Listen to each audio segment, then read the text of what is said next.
ওই কথাটা আবার বলার জন্য যে আমাদের বিভিন্ন সময় প্রশ্ন আসে যে আমরা কি আসলে সংস্কার করছি নাকি। তারপরে দেখবেন অনেকে বলে যে এরকম আপনারা তো এত সংস্কার প্রস্তাব আমরা করে দিচ্ছি, কই কিছুই তো হচ্ছে না।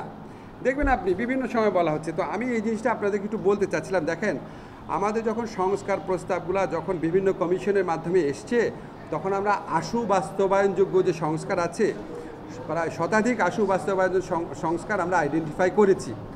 আইডেন্টিফাই করার পর আমরা কিন্তু এটা ইমপ্লিমেন্ট করার কাজ শুরু করেছি।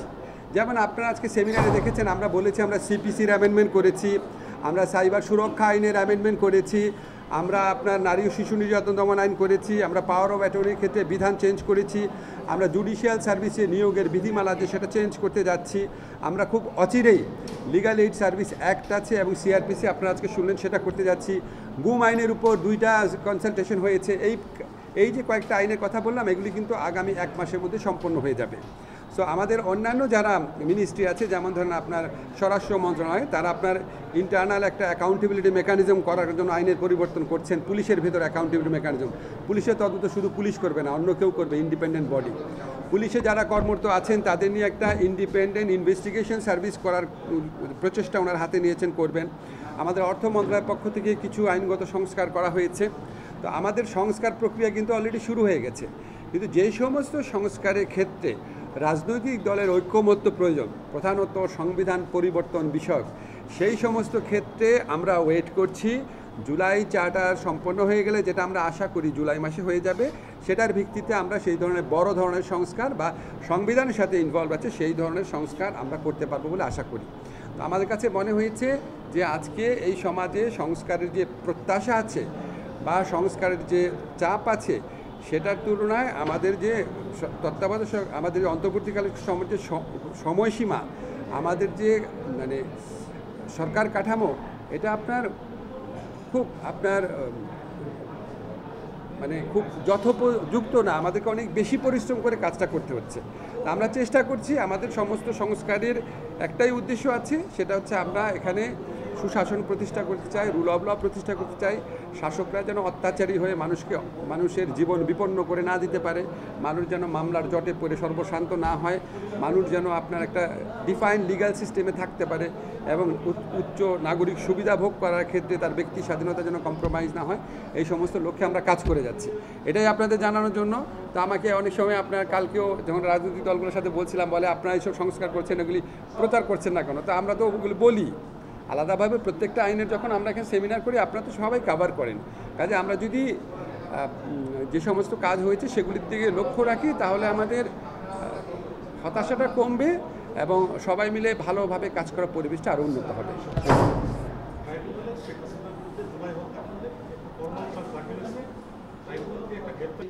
যে আপনার আমাদের যে পলিটিক্যাল গভর্নমেন্টগুলো থাকে, ওনারা জনকল্যাণমুখী বা জবাবদিহিতা সুশাসন প্রতিষ্ঠিত হয়, এই ধরনের আইন করার ব্যাপারে ওনাদের আগ্রহ থাকে না। আমরা যখন আপনার সিপিসি চেঞ্জ করলাম, আমাদের অনেকে অ্যাপ্রিসিয়েট করেছে, এটা খুব ভালো বিধান হয়েছে, খুব ভালো করা হয়েছে। তা আমার কাছে মনে হয়েছে এই কাজটা তো মানে যারা আমাদের এখানে আইনমন্ত্রী ছিলেন তারা প্রত্যেকে আইনজ্ঞ হিসাবে আমার অনেক বেশি জ্ঞানী ছিলেন, আর অনেক বড় বড় আইনজীবী ছিলেন, কিন্তু কেউ কোনোদিন করে নাই এটা। তো আমরা অনেক কিছু করার চেষ্টা করছি। আপনারা দেখবেন এই সমাজে অনেক মানুষ আছে, তারা বলছে সংস্কার কোথায়, কোনোই তো সংস্কার হচ্ছে না। আজকে আবার দেখলাম প্রথম আলোতে একটা হেডিং আছে, কোথায় সংস্কার। তো আমার একটুখানি মাঝে মাঝে যখন দুঃখ লাগে যে আমরা তো কিছু কাজ করছি, তো যারা সমালোচনা করেন তাদের মানসিকতার একটু সংস্কার প্রয়োজন। যে কাজটা কোনোদিন নাকি কেউ করে নাই, বললো সিপিসি চেঞ্জ, সেটা আমরা করেছি। জেনারেলি আমাদের অনেকে বড় বড় লয়াররা প্রশংসিত করেছেন। আমার যারা জাজ আছেন, কোর্টে জাজ হিসাবে কাজ করেন, তাদের সাথে দেখা হয়েছে, বলছে স্যার এটা খুব ভালো করেছেন জিনিসটা। আপনারা তো জানেন যে মৌখিক মানে ওই জবাব রিটেন স্টেটমেন্ট আর হচ্ছে আপনার প্লেইনতে রিটেন স্টেটমেন্ট রিড আউট করতে করতে 1-1.5 বছর 2-3 বছর চলে যেত। যাই হোক, আমরা সেটা করেছি। আমি আগেই বলেছি আপনাদের সাইবার সুরক্ষা আইন যেটা করেছি, অ্যামনেস্টি ইন্টারন্যাশনাল থেকে আমাদের প্রশংসা করেছে যে আমরা এটা 23-24টা ড্রাফট করেছি, এত কনসালটেশন করেছি। লাস্ট কনসালটেশন করেছি সবচেয়ে যারা নিন্দুক, আইরিন খান আছে, শহীদুল আলম ভাই আছে, সমালোচক এই আইনের, রাষ্ট্র সংস্কার আন্দোলন, সবার সাথে বসে প্রত্যেকটা পয়েন্ট ধরে করেছে। 3 ঘন্টা 4 ঘন্টা সময় একটা মিটিং দিয়েছে। আমরা একটা ছোট্ট পরিবর্তন করেছি যে বিদেশে থাকতে আপনার পাওয়ার অফ অ্যাটর্নি দেওয়ার ক্ষেত্রে যাদের পাসপোর্ট থাকতো না, তারা পাসপোর্ট এক্সপায়ার্ড হয়ে গেছে, তারা পাওয়ার অফ অ্যাটর্নি দিতে পারতো না। কত মানুষ যে আমাদেরকে এটা লিখে বলেছে এটা চেঞ্জ করেন, সেটা আমরা পরিবর্তন করেছি। এখন জন্ম সনদ, জন্ম নিবন্ধনকে এক্সপায়ার্ড যে আপনার পাসপোর্ট আছে সেটার মধ্যে নো ভিসা রিকোয়ার্ড সিগনেচার থাকলে সেই পাওয়ার অফ অ্যাটর্নি দিতে পারবে। আমরা আপনার নারী শিশু নির্যাতন দমন আইনে পরিবর্তন করেছি এবং এটা করার সময় প্রচণ্ড বাধা পেয়েছি। যারা বাধা দিয়েছেন ওনারা এসে আবার পরে বলছে না এটা খুব ভালো আইন হয়েছে।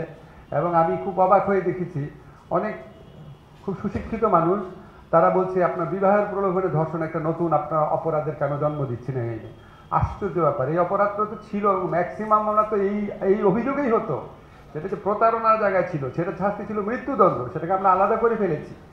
এবং যেটা ভয়ঙ্কর যে ধর্ষণের ঘটনা সেটাকে আমরা দ্রুত বিচারের ব্যবস্থা করেছি যাতে এটার উপর কনসেন্ট্রেশন থাকে কোর্টের বেশি। যাই হোক, সমালোচনা ভালো, কিন্তু একটু মানে আমাদেরও মাঝে মাঝে আমাদের যারা, আমি তো কোনো পরিশ্রমই করি না, আমাদের যারা ল অফিসাররা আছে ওনারা দিনে মানে এটা ওনাদের কাজ না যে আইনগত সংস্কার করা, এটা তো আসলে পার্লামেন্টের কাজ মূলত। ওনারা অনেক পরিশ্রম করে, অনেক কষ্ট করে কাজ করেন। তো আমার কাছে মনে হয়েছে যে আমাদের এখানে যে আমাদের যে সংস্কারের প্রচেষ্টা সেটা অব্যাহত থাকবে। আজকে আমরা যে ফিডব্যাকগুলো পেলাম এটা আমাদের ফার্স্ট ড্রাফট, আমরা এটা করব, তাড়াতাড়ি করবো। আপনি বুঝতেই পারছেন আমাদের এখানে দুটো কম্পিটিং চিত্র থাকে, মানুষ একদিকে বলতে থাকে কই সংস্কার কই, আবার আরেকদিকে বলতে থাকে যে এত তাড়াহুড়া করছেন কেন। তো দুইটার মধ্যেই ব্যালেন্স আনতে হয়। এবং আমরা অনেক ধরনের সমালোচনা, এখানে তো খুব গঠনমূলক সমালোচনা হয়েছে। আমরা যে সংস্কারের কথা প্রসঙ্গে বলতে গিয়ে বলি আমাদের মধ্যে সবচেয়ে বড় সংস্কার হয়েছে আমাদের সমালোচনা করার, নিন্দা করার, গালাগালি করার যারা সরকারে আছে তাদের যে অবারিত স্বাধীনতা, এটা বাংলাদেশ, পাকিস্তান, ব্রিটিশ এই গত 200-300 বছরের ইতিহাস এটা কখনো ছিল বলে আমি জানি না। এখনই ভিডিওতে দেখলে আমার নামে প্রায় 50টা ভিডিও পাবেন যেখানে আমাকে গালাগালি করা হয়েছে। এবং আশ্চর্য সব ঘটনা, মানে কোনো কারণ নাই যা ইচ্ছা, যেটা ডিজিটাল সিকিউরিটি একটা মামলা করলে আমাদের প্রত্যেকটা উপদেষ্টা প্রতি 300-400 মামলা করতে পারতো এতদিনে। তো এটা তো অনেক বড় সংস্কার যে আমাদেরকে যা ইচ্ছা বলা যাচ্ছে, যা খুশি বলছে মানুষ, কিন্তু কারো মনের মধ্যে ডিজিটাল সিকিউরিটি অ্যাক্টের মামলা খাওয়ার কোনো ভয় নাই, কারো মনের মধ্যে আপনার স্পেশাল পাওয়ার সেক্টরে কোনো ভয় নাই। এই যে একটা আমরা সমাজ, এই যে আমরা একটা সরকার ব্যবস্থা কিছুদিনের জন্য প্রতিষ্ঠিত করতে পেরেছি, এটাও তো মনে হয় এক ধরনের সংস্কার। ধন্যবাদ। তো আমাদের এখানে যে সাজেশনগুলো আছে এগুলো অবশ্যই আমরা গ্রহণ করবো। একটা খুব গুরুত্বপূর্ণ জিনিস আপনাদের বলি, যেমন কাজল কবির ইম্প্যাশনেটলি বললো যেটা সবাই এসে ফিল করে যে মামলার জট কমাতে হবে। আমরা কিন্তু এটা করছি, আমরা কম্পাউন্ডেবল অফেন্সের সংখ্যা বাড়াই দিব। এবং আমরা সবচেয়ে বড় যে পরিবর্তনটা, আমার ভুল হলে আমি এটাতে কনসালটেশন করবো আপনাদের সাথে, আমরা লিগ্যাল এইড যে দেওয়ার যে অ্যাক্ট আছে, লিগ্যাল সার্ভিস অ্যাক্ট, সেখানে আমরা মেজর পরিবর্তন এনে একটা বিধান করে দিব যে পেটি অফেন্স যেগুলি আছে, কম্পাউন্ডেবল অফেন্স যেগুলি আছে, ফ্যামিলি লয়ের মামলা যেগুলি আছে, নেগোসিয়েবল ইনস্ট্রুমেন্টের মামলা যেগুলি আছে, এগুলি অবশ্যই প্রথমে মেডিয়েশনে যেতে হবে লিগ্যাল সার্ভিস অ্যাক্টের আন্ডারে। এই লিগ্যাল সার্ভিস অ্যাক্টের আন্ডারে ওই মেডিয়েশন শুধুমাত্র ওইখানে যাওয়ার পরে কোর্টে আসতে হবে, তার আগে আসতে পারবে না। সেটাও আমার মনে হয় আমাদের একটা টার্গেট আছে। আমি অনেকের সাথে কথা বলেছি যে ওরা বলেছে যে 30-35 হাজার মামলা লিগ্যাল এইড আপনারা এখন রিজলভ করছে, ওটা করলে 1 লক্ষ মামলার মতো করা যাবে। তো আমরা মামলার চাপ কমানোর জন্য যতগুলো পদক্ষেপ নেওয়ার চেষ্টা করব। আমাদের এই সংস্কার প্রচেষ্টা অব্যাহত থাকবে। আমি খুবই দুঃখিত, আপনাদের সাথে প্রতি আমার আরও অ্যাটেন্টিভলি কথা শোনা উচিত ছিল, আরও বেশি সময় দেওয়া উচিত ছিল। তো আমার কাছে মনে হয়েছে আমরা ভবিষ্যতে যখন করবো আমরা ফরম্যাটটা একটু ডিফারেন্ট করবো, আমরা 3-4জন ডেজিগনেটেড স্পিকার রাখবো, বাকিরা শুধু প্রশ্ন করবে, তাহলে আমরা আরও ইনডেপথ আলোচনা করতে পারবো। আমি আপনাদের কথা দিচ্ছি, যারা এখানে খুব ভ্যালুয়েবল সাজেশন দিয়েছেন আমরা আবার তাদের সাথে যোগাযোগ করব, তাদের পরামর্শ নিব ইনশাল্লাহ।